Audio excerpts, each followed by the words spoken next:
Here's 24-inch tiles. They're a variety of different designs, but they're all the same size. They're all made in the same way. I'm just going to make a couple now and take you right through the process from beginning to end. So basically, I made these yesterday, and I've got a few more to make today, and that'll get the 4-inch ones out of the way before Christmas. So what I've got here is the raw material, which is a white earthenware clay, and I'm just going to put the camera on the stand there like that, so you can see what I'm going to do. I don't need a lot to do this. I've got a wire here, so I'm going to halve this down the middle just by cutting it against those two guides. Now if I put those two together, they should pretty well be the same height as that extrusion from, and that's just out of the small pug mill. So I put them side by side like that, make sure they're just sort of overlapping a bit, and I can either do this with my thumbs like that, or I could use a mallet, which I sometimes do because it's a little bit easier. So other side, turn it over and just push each half of that back into itself again like that. Okay, now I need a potter's knife, and I'm just gonna guesstimate where halfway is there, so I'm gonna cut that in half like that. So I've got two pieces there and there. Now what I'm going to do now is I'm going to roll it out, and this is what I'm making from it, and that's in its raw state, and that's in its finished state there after it's been glazed. It's the same clay. Okay, so that's what we're making. Right, now I'm just going to turn the camera around so that we've got a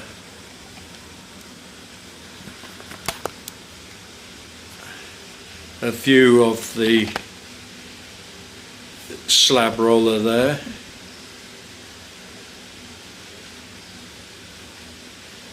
I can, okay, now just want to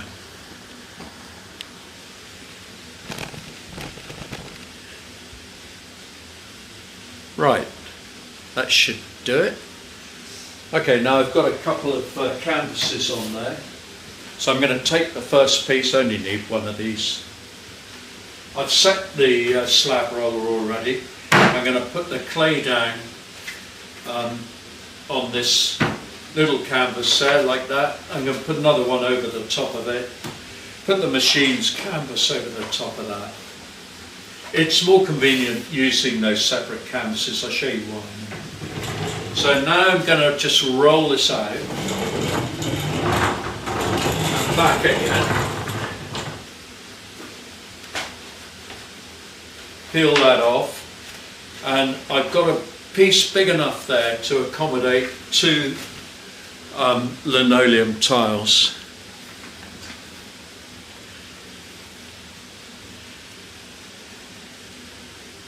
That's the one we really want, and I need a second one because I've got enough room to make two. Now this one here, I'm just going to brush off a little bit there to get rid of that white powder. I'm going to do the same with this one, so brush that off, take them over to the table here. I'm going to take a little bottle of talcum powder. I'm just going to drift talcum powder over it like that. So this one's the pony one. Okay, so I put the talc on the lino.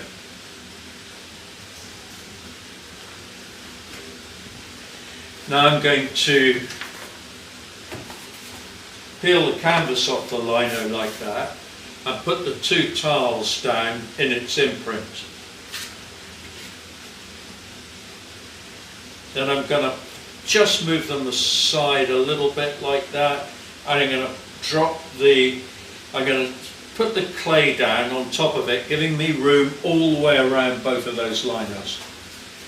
Don't forget the top canvas. So I've got the canvas, the lino, the clay and the canvas, and I put this one back on top of it, put the talcum away. Now I'm going to roll this again, but only once. So I get that out of the way, and now I want to peel that canvas away, and I'm going to take the whole thing now and put it on the bench. Now, the part of the bench I want it on will be,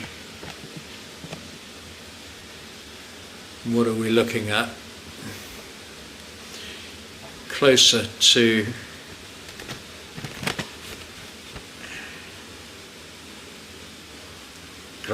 here. Okay, so I'm going to bring that over here and put it on the bench. Now I've turned it upside down. I'll take that top one off,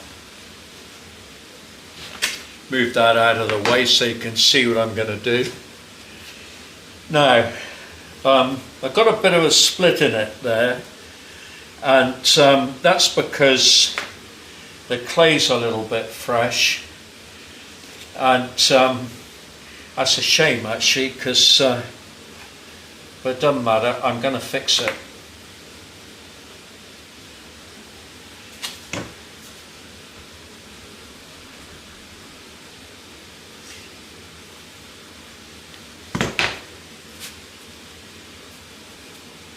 Not critical. Okay, now I'm going to remove the lino.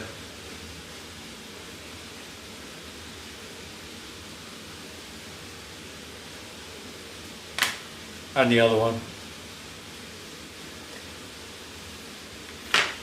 And I'm going to turn it around, face me, because now I'm going to cut the tile out with this tile cutter, 4-inch tile cutter.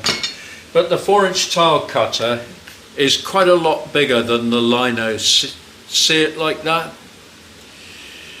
And that's in order to give me a raised border all the way around the tile. Remember?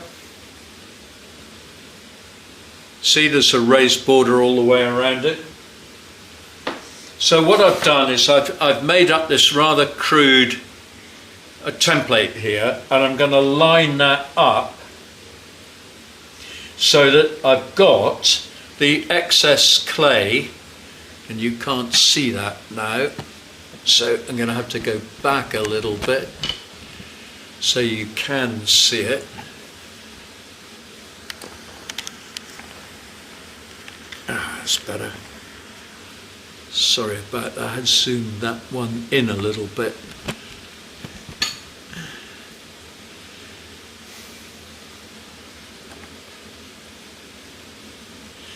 Let's hope that's all right. Not an ideal camera angle. You can do it a bigger tripod really now. Here we go. I'm going to try and square that up. Okay, I've got to do this by eye. Then this fits inside that, like so. I can take that away now, I don't need it. I'm just going to press down on that tile press there. And I'm going to remove the surplus clay.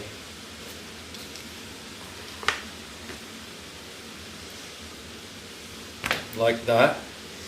And that should give me the tile. Now, that one's got a split in it. I don't need it anyway, so I'm going to scrap that one. And I'm going to put this on a fresh canvas.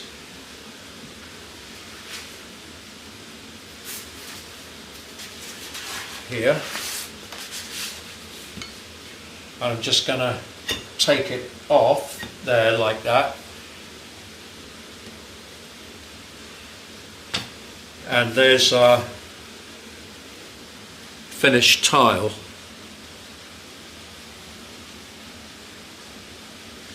Now, what I'll do with that now is I'll just put it back on one of these drying bats out of the way and leave it there till tomorrow, because by tomorrow it'll be much easier to handle. So this is one that I did yesterday, which I've already shown you. Okay, so now I just want to have a look and see where we go from there. So I'm going to move that one back over there. I don't want it to go to waste. So out of each of those sausages out of the pug mill, but at any rate, I mean, I'm obviously estimating how much I'm going to cut off when it comes out as an extrusion from the pug mill. That doesn't really matter, but I've got out of this piece of clay here, out of that piece I've got two 4-inch tiles and a fair bit of waste as well. I'll just right, got two out of that, and there's one of them, and I scrapped the other one because it's splitting the clay. And actually the reason it's splitting the clay is because it's been through the pug mill about 3 times, because I keep recycling the offcuts, and I only did that yesterday. And it's actually wise to leave the clay for a little while after it comes out of the pug mill. You should leave it for a couple of weeks really before you use it. So I don't think I'm going to bother with the rest of it. I've got other clay. Okay, so when that's dry, I haven't got one of these that's actually old enough to show you, but it's going to look like this. This is an 8x4-inch tile of a fox without a border on it, but it's the same clay. Okay, so not much shrinkage, but in the drying off period there is you see that it's pretty much the same height, mind you. To be honest, that's just cut around the lino when I've made that, and then evened up. So it's just made finish, and this is it. This has been there a month at least. Anyway, I don't want this one. It is actually slightly bent, so it's but I do want to show it to you, because what I've done is I've brushed that talcum powder off it once it's pretty dry. I can't take that talcum powder off it now. That's still far too wet. If I do that, I'm going to wreck the impression that the lino's made in the clay. I'll just ruin it. So I've got to leave that until the clay's stiff enough to allow me to brush the talcum powder off it without spoiling the imprint from the lino. Okay, now this one here, I've done that already. If you look closely, you might be able to see a few little bits of talcum powder, but they won't matter, they'll just burn off. Now, that one then is ready to go in the kiln. So I can put that one in for a bisque firing, and when it comes out, it's going to look like that. Same clay, different lino, and cut a hole in it for a clock mechanism. But basically, that's that is same size tile, 8x4, and it's been fired once. So what's the difference? You know, that and oops, that. That's the difference. Okay, now this is still green ware.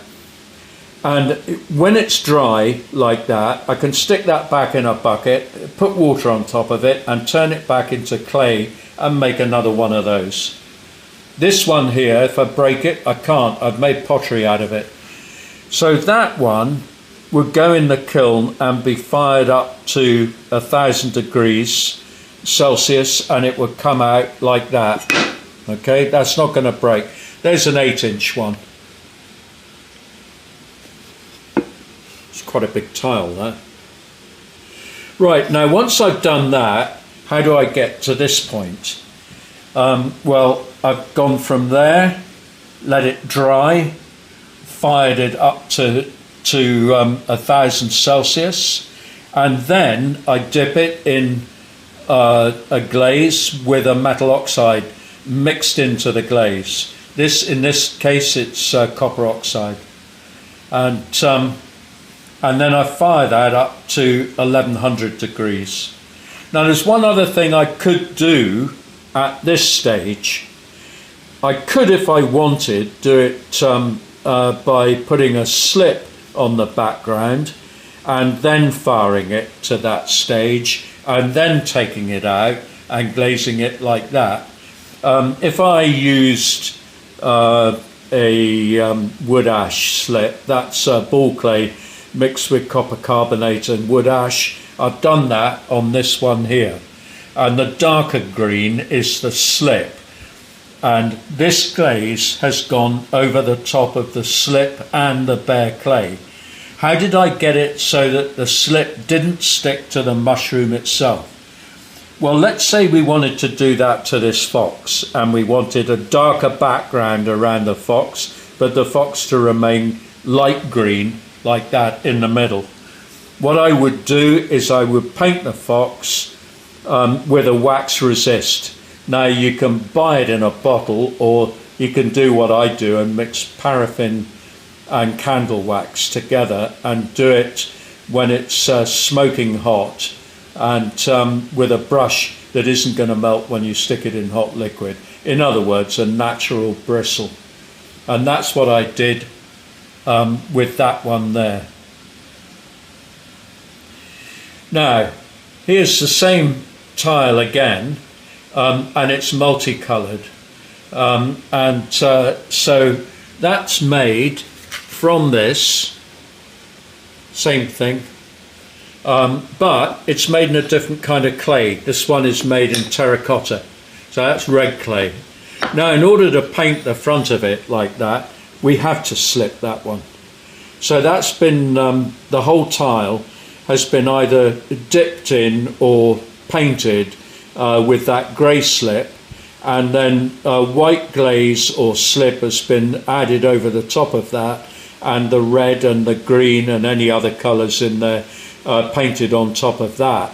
Then it's been biscuit fired, that's to 1,000 degrees Celsius, like that, and then it's been glazed all over, but with a clear translucent glaze, not with one that has a colourant added into it. Complicated, eh? But that's the process. That's what we're doing with these tiles. That's why we've got £10 on that one, which is a plain tile, 15 on that one, which has been slipped, and 20 on that one, which has been painted by hand. Because every one we paint by hand has got to be done individually. We don't have a printing works here, except for actually the clay. And you just saw me print that on a slab roller from a lino cut. Now, that isn't really, here's the lino cut. This is not a recognised ceramic technique. It isn't. This is what Charlotte came up with. She's an artist, and she was making a